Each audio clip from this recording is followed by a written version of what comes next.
This is Southern Cross News with Joe Palmer. Good evening everyone and welcome to Southern Cross News. A severe weather event has caused destruction across the state, with some of the worst of the damage in the heart of Hobart's CBD. Emergency services have been busy closing roads, clearing debris and rescuing people stranded by the deluge. We have reporters coming to us live from across the city tonight to give you the most comprehensive coverage. Michael Breen is joining us from the Hobart Rivulet and Louise Hedger is at the Royal Hobart Hospital. We'll begin with dramatic scenes from last night when a downpour of rain caused the Hobart Rivulet to burst its banks. First, let's cross to Michael. Good evening, Michael. You were actually caught in the drama yourself. What did you see? Yeah, that's right, Joe. I was actually travelling along Macquarie Street just before 11 o'clock last night when cars were stopped in their tracks by a torrent of water coming through the major intersection. It really was quite a sight to behold, to see the power of the water picking up cars and running through buildings. Let's see how the night unfolded. This was the scene just minutes after the Hobart Rivulet dramatically broke its banks. Cars and even a log truck struggling as a torrent of water inundates a major intersection on Macquarie Street. City blocks becoming islands as a flash flood suddenly took over central Hobart. Bit of water, wasn't much, and next minute she was on. So yeah, it's quite a flood and we had to stay in the pub, so that was pretty bad. The power of the water lifting cars off their wheels, bobbing about in streets that are now rapids. A river forming through the CBD from the rivulet down to the waterfront. I've never ever seen anything like it. Yeah, quite scary actually. Yeah, so there's going to be a big clean-up. It's so crazy, you know, the rain came down so quickly and you know, this has just happened and, you know, there's so many cars down here affected. After being thrown around like Mother Nature's toys, cars piled up amid thick debris. With the waters now receding, drivers trying to rescue their cars. What are you going to have to do now to it? Try and get it home. If not insurance, I'll ring them in the morning. That's all I can do. Here is where the problem started, at Campbell Street, where the rivulet goes under the road, debris collected, blocking the path for water and sending it through the city. It broke the banks there and it just came through here, and it was up to here on me. And the police actually had to help me from the corner there across the road. What would you describe the scene here like? Chaos, muddy. People have got insurance. On the other side of town, stormwater runoff treated Salamanca like a fountain. A mesmerising sight if this wasn't contaminated by sewage. A night of awe and destruction. Gosh, those scenes are quite amazing, aren't they? Michael, can I ask you, what are the conditions like there now? Oh, well, Joe, the conditions have really calmed right down now. It's not even raining at the moment, and you may be able to see the rivulet behind me. It's nowhere near as bad as it was last night when we were here.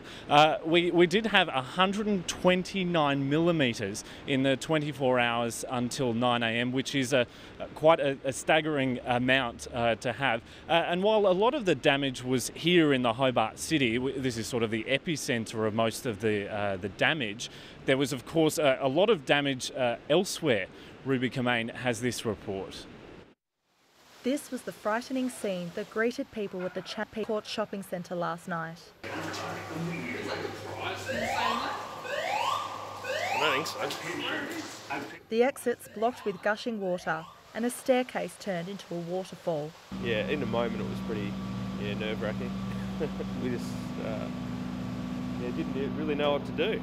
So we called the police and they just gave us a few instructions and found the fire escape and got out of there.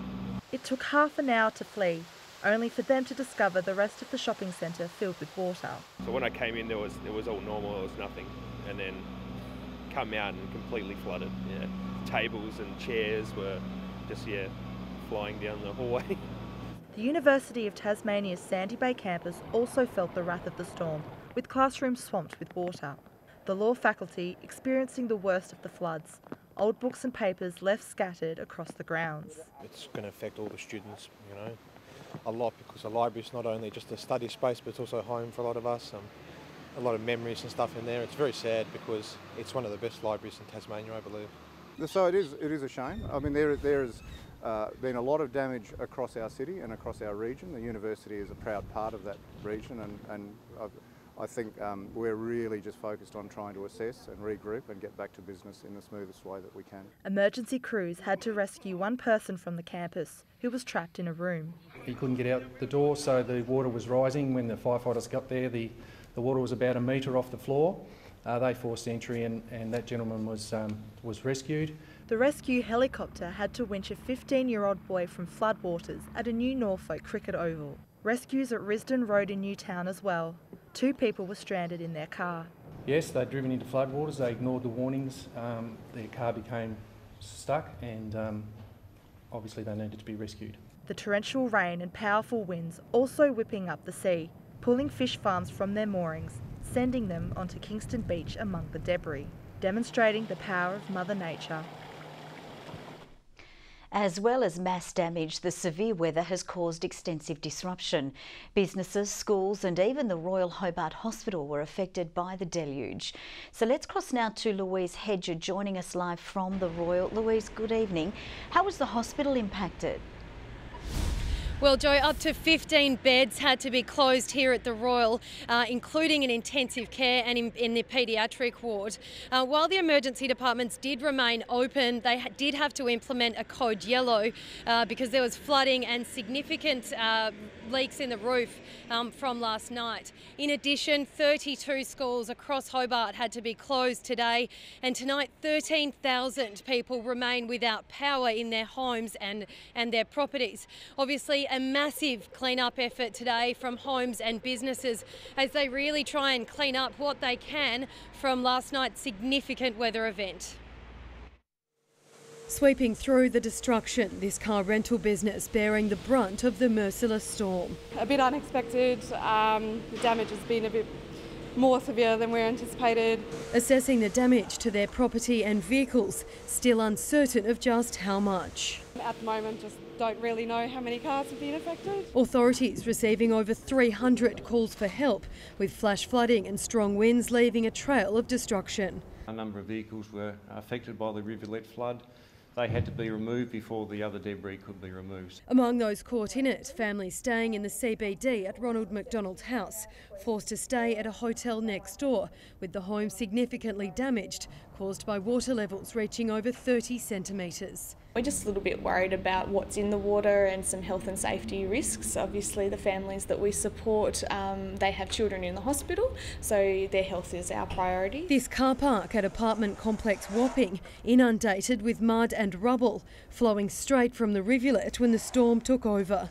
It's quite dramatic when it's in flood, the rivulet. Residents chipping in an effort to clean up the wreckage. We're just all bogging in and trying to do things. Clear the drain that's down the back in the back corner there, so that whatever comes next, we're sort of prepared. At the showgrounds, people living in tents bunkered down. And most of the tents have been destroyed or soaked through, and we've been helping them out. We've handed out a lot of dry bedding this morning. Authorities are now reviewing what contributed to the rivulet breaking its banks. Our rapid impacts assessment teams through the TFS are looking at that to see what are some of the causes of the debris to come down. Those affected are left to clean up the destruction left in the wake of the storm. Meanwhile, it was a different scene in the north of the state, with communities escaping the brunt of the weather system, experiencing only light rain and wind. Residents in the Central Highlands even waking to snow. This video captured at the Great Lake Hotel. Up to 25 millimetres is said to have fallen in some parts of the state. The low pressure system which has brought this rain has started to move northward. We're expecting the heavier falls today to start to push up our east coast and into our northeast. Tonight, though, a severe weather warning remains in place for damaging winds and heavy rainfall for King Island, the northeast, east coast, central north and parts of the northwest coast.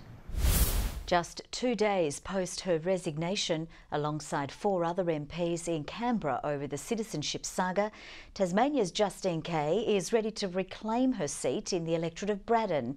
Ms Kay fronted cameras here for the first time since the chaotic scenes in the country's capital. Smiling and keen to talk business, the former federal MP wasted no time in pushing her re-election agenda. This is an opportunity for the people of Braddon to work out what it is that is their priorities. Their priorities, I believe, are investments in health, investments in our schools, investments in TAFE so we can start training people and give them apprentices. Ms Kay today meeting with a woman she says represents the state's struggling health system. Judy Clark waited 12 months for a brain operation. It took us to raise it through the media that this person had been waiting far too long for life-changing surgery. Not long after that, matter of days, she got a call from the Tasmania Health Service that her operation date will be coming very soon. If it wasn't for Justine and her office and Rebecca White, I'd still be waiting. But the state government was appalled by the move, saying for Labor to take credit is disingenuous. Mr Ferguson also highlighting the state government has reduced waiting times to a record low. But the pre-selected party candidate remains confident she will regain her seat, although it's not clear who her competition will be. Brett Whiteley is obviously a known quantity. He lost the last election. I'm very confident in giving him a very hard go if he wanted to take me on again. Normally if it was someone else, I think they're talking about Felix Ellis as well. Neither Mr Ellis or Mr Whiteley confirmed nor denied the speculation today. Ms Kay also adamant she won't lose voters over the length of time it took her to resign regarding her dual citizenship. I did what I was instructed to do. I provided evidence that those documentations had been sent to the Home Office, that they were received in the Home Office, and they sat in some pommy bureaucrat's tray for weeks and weeks. A date for the Braddon by-election is yet to be announced. Jessie Gilmore, Southern Cross News. The glitz and glamour of the Tasmanian Open Dance Sport Championships are on again for another year, launched today by the future stars of the ballroom world. The event attracts over 500 national spectators and dancers, including some of the sport's biggest names from around the globe. Local ballroom dancers Liam Bott and Tara Burnett say they relish the chance to perform in front of a home crowd. It makes a lot of difference when we have that family around us and friends, and it just amps us up so much more, and it's great to have that support. The Tasmanian Open Dance Sport Championships are on at the Silverdome on August the 11th. With freezing temperatures and the state's housing crisis, Tasmania's St Vincent de Paul Society is calling on the public to give generously this winter. Launching its 2018 Winter Appeal today, State President Tony Muir says without donations, those doing it tough will suffer. What's needed most probably is cash donations. That allows us, if people are behind in their rent, for example, that we can pay some rent arrears for them, which prevents them from being evicted, and that means they don't have a roof over their head. Warm clothes and bedding are also items needed. Donations can be made to stores across the state or online. Now let's take a look at the day's business and finance news with thanks to Tasplan, your local super fund. The Australian share market has closed slightly softer but has banked gains of about 1% for the week. The ASX 200 index has dropped by 2.5 points. Short time ago, the Australian dollar was trading at 75.37 US cents and 108.25 New Zealand cents. The relationship between AFL Tasmania and the State League clubs is on shakier ground than ever before. Club presidents have issued a please explain on why feedback for football's future in the state is reportedly not filtering down. Tasmanian State League clubs say they're not privy to the discussions taking place behind closed doors over their future. The clubs firing off a united smackdown of AFL Tasmania for failing to pass on crucial feedback from the AFL Steering Committee at Wednesday's meeting. The email outlining the clubs are all very disappointed after being reassured AFL Tasmania would be their voice and link to the powers that be. What the clubs want to know is the feedback to their proposed model, which involves the TSL staying afloat, plus a Tasmanian team in the VFL and a Mariner side in the TAC Cup, provided they don't draw from the TSL's funding pool. The process is a moving target. and the 7 TSL clubs are united. We know we have a good product and it's worth fighting for. In a statement, AFL Tasmania boss Tricia Squires says dialogue will continue with the clubs and all options that will shape the long-term plan for the future of Tasmanian football are on the table. We expect that we receive a full consultation, given that we are not privy to go to these meetings. AFL CEO Gillon McLachlan will attend the next steering committee meeting in Devonport at the end of the month. On the ground, State League action continues tomorrow at Windsor Park with a red-hot Launceston taking on Glenorchy. Josh Grant has been given the task of standing goal machine Mitch Thorpe in the square.